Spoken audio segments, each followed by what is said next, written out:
everybody. It's Susan Phelps with Berkshire Hathaway, Florida Realty.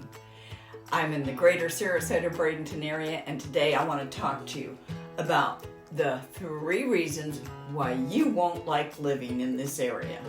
Now, after 37 years of living and working in the greater Sarasota, Manatee area, I still love it here, and I can't imagine living anywhere else. But I'll be honest, there are a few things that bug me, besides the bugs, and that's minor irritation. I'm going to talk to you about local weather, local traffic, and local red tide. Yes, not too many people want to talk about red tide in their videos, but don't go anywhere. Subscribe and ring the bell so you don't miss out on any weekly videos, and I'll be right back.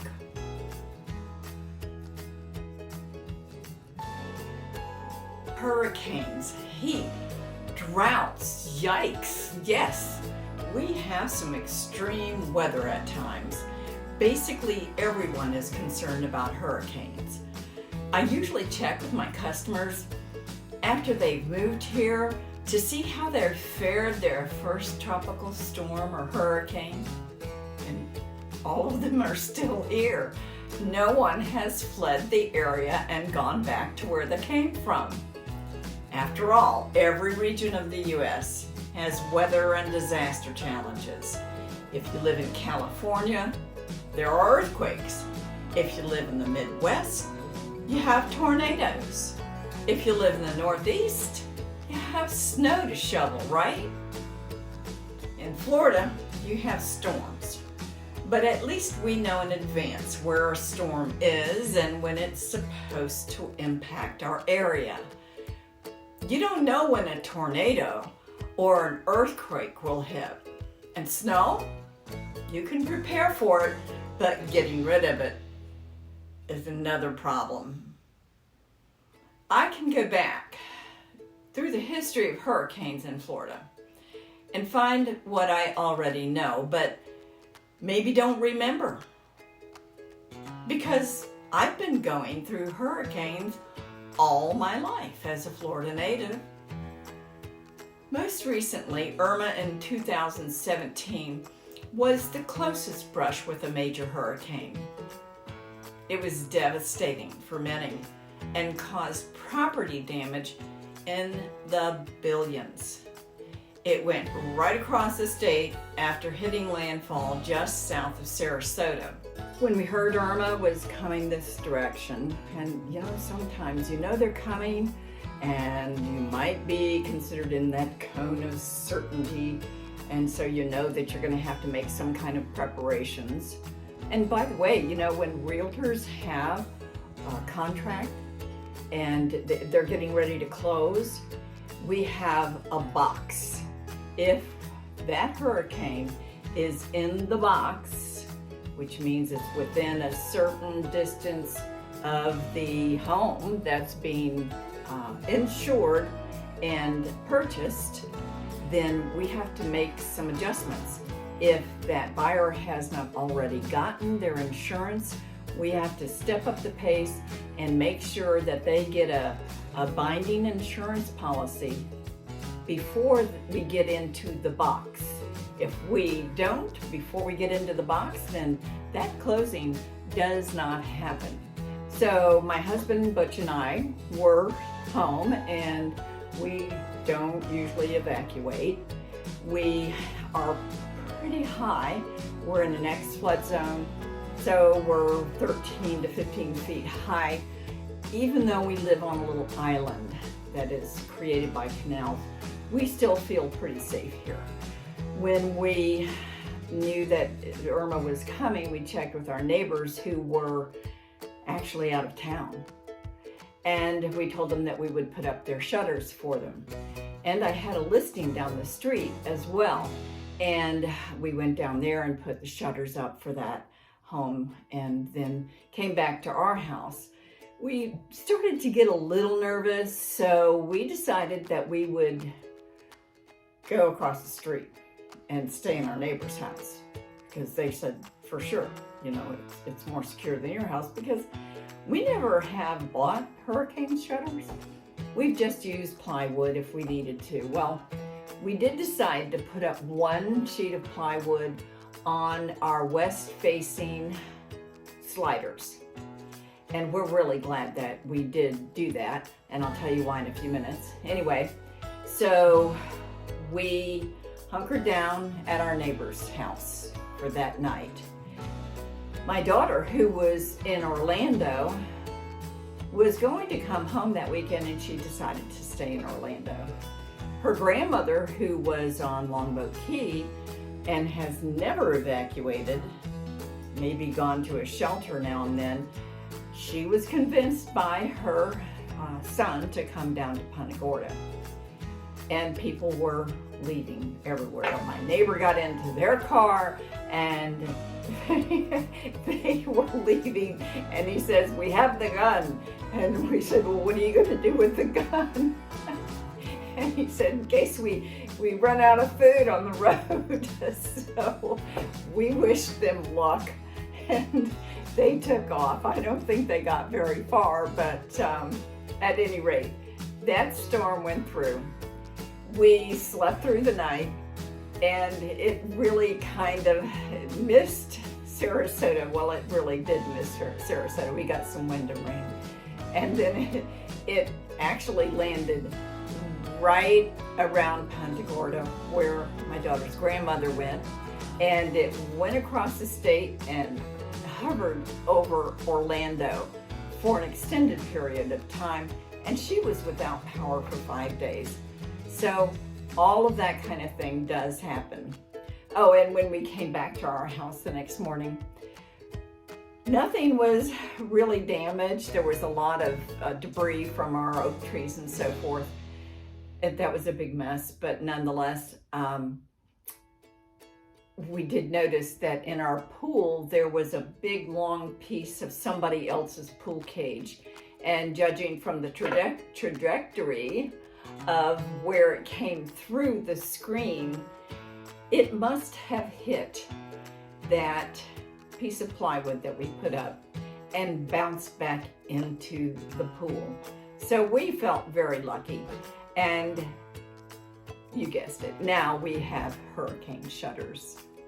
Sarasota has not been a bullseye for a major hurricane since reliable records began in 1871. But it was damaging to varying degrees by hurricanes in 1926, 44, and 1950, as well as Donna in 1960 and Charlie in 2004. And you can see from this map that 2004 was a bad hurricane season with 4 hurricanes that hit Florida, but none of them hit the Sarasota-Bradenton area. My daughter reminded me that she was living in Orlando, and maybe I got those stories mixed up. But at any rate, people evacuated. Some people went to Punta Gorda and they got hit there. Others went to Orlando and they got hit there. And Punta Gorda and Port Charlotte had blue tarps on their roofs for years afterwards. It was a mess. So we feel pretty safe in Sarasota. I mentioned that it seemed like we're protected in this area. Well, John Ringling brought his circus here to winter, and he did that because his soothsayers told him that this area was protected from hurricanes. Now, why is that? His people told him that they thought it was because of the configuration of the coastline and the protection in the bay. That's possible. There also is a fable that the Indian tribes that were here blessed and protected the area. There's supposed to be the ghost of an Indian princess that rises out of the bay in North Manatee and wards off the hurricanes. I don't know about that one, but I will tell you that my neighbor, who was a NASA physicist, when he and his wife were discussing where to move, and they wanted to move to Florida, he did his years of research and then came up with the conclusion and told his wife that as he pointed to Sarasota, that we can move within a 25-mile radius of Sarasota, and we'll just be fine when it comes to hurricanes. So whatever reason it is, we do seem to be protected, and we have not had a direct hit for many years. And as I sit here and I look out my window to a blue sky mottled with white cumulus clouds, and the weather forecast says rain's coming, it's the usual pattern for the summer. Bright days with rainy afternoons and evenings.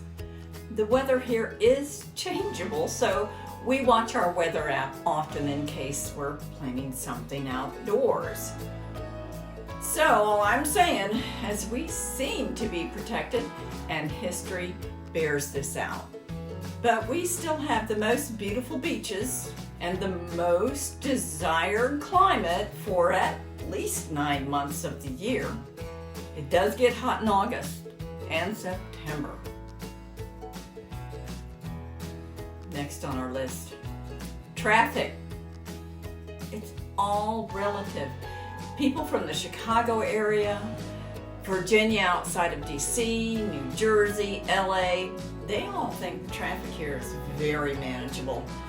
It's the locals that complain about it most. We used to notice a distinctive decrease in the traffic after the season.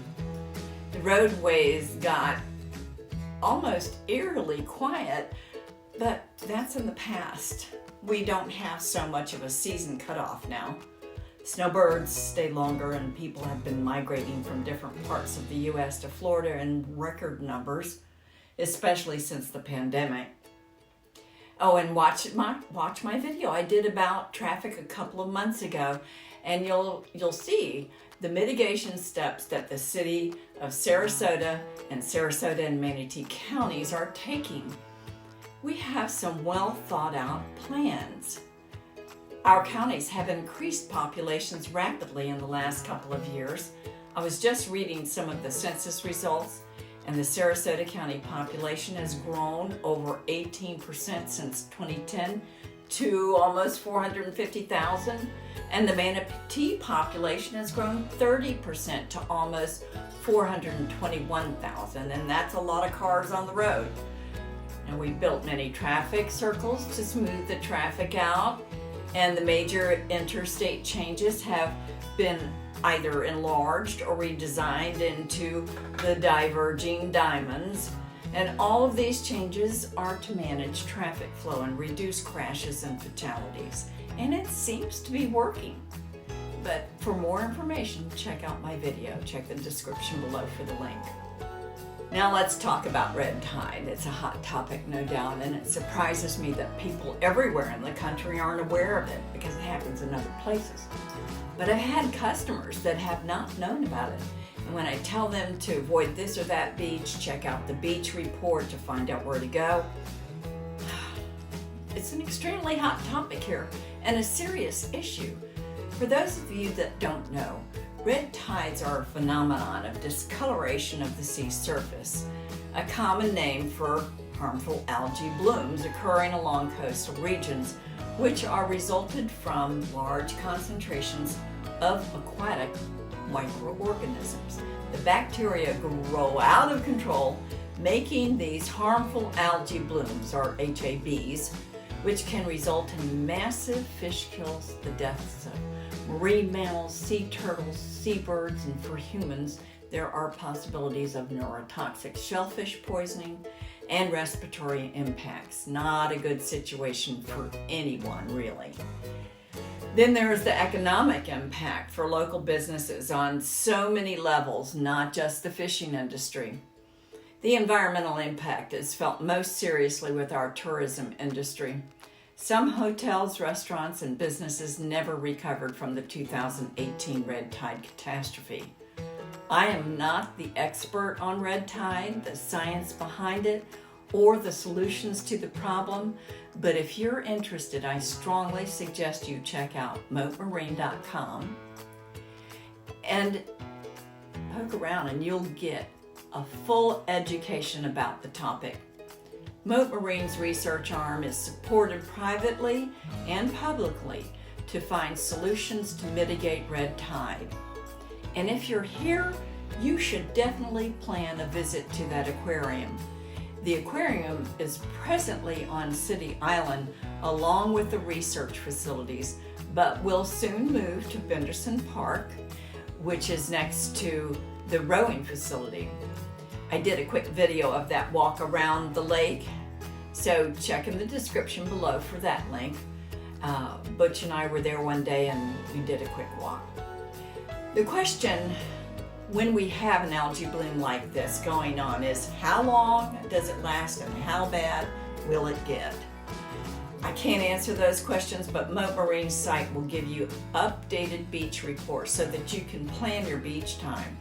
I can tell you that this current event is not nearly as bad as the one in 2018 that lasted over a year, and it was bad. We could smell it in our backyard. We'd be gardening and get a whiff and start looking around for dead animals in the bushes. And then we'd realize that the dead animal was the fish on the beach and in the canals. Now, I live pretty close to Siesta Key, but it was noticeable 5 miles inland as well. This current bloom is not that bad. And I've been seeing videos about the situation on the beaches in Manatee County, and it seemed like a moderate event compared to 2018. Now, I went to 2 spots recently on Siesta Key, and it is August 15th today, and it was not that bad.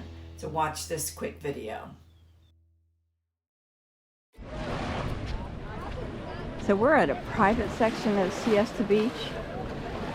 I'm pointing the camera towards the public beach, which is down the way. I don't smell anything, but it's possible that the owners of all of these cabanas and hotels and motels have cleaned it up. But I don't have, there's no smell.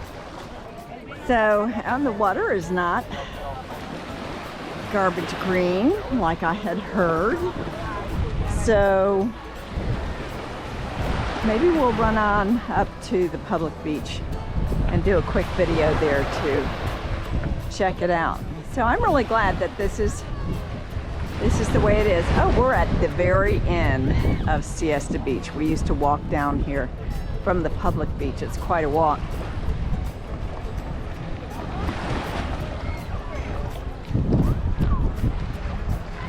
Oh, I was saying, my stepdaughter and her husband are here for a quick weekend. They had made plans regardless of the red tide, and I'm so glad that it is not an issue for them. We're out at Siesta Public Beach, and as you can see, there are people out here, and I can tell you that I'm not smelling anything. There's no shortage of people out there on the shoreline either. Now it's kind of an overcast day because Fred is supposedly going by us here pretty soon. So no bright sunshiny day, but it's still warm and people that are visiting want to go to the beach.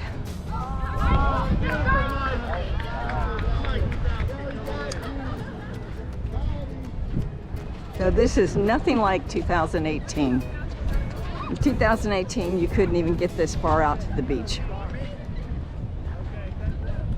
without coughing and choking. So I think this is as far as we're gonna go because Butch didn't bring his sunglasses.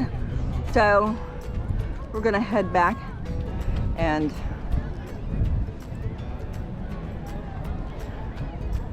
hopefully beat the rain before it dumps on us. Because you never know in Florida. It rains whenever it feels like it. So, weather, traffic, red tide. The 3 things that might make you think twice about moving to the area, but those issues, along with gators, in my opinion, after living here for over 37 years, are not enough reasons to not make the Sarasota Manatee area your next best place. If you have questions, please make a comment below or drop me a line, call, or text me.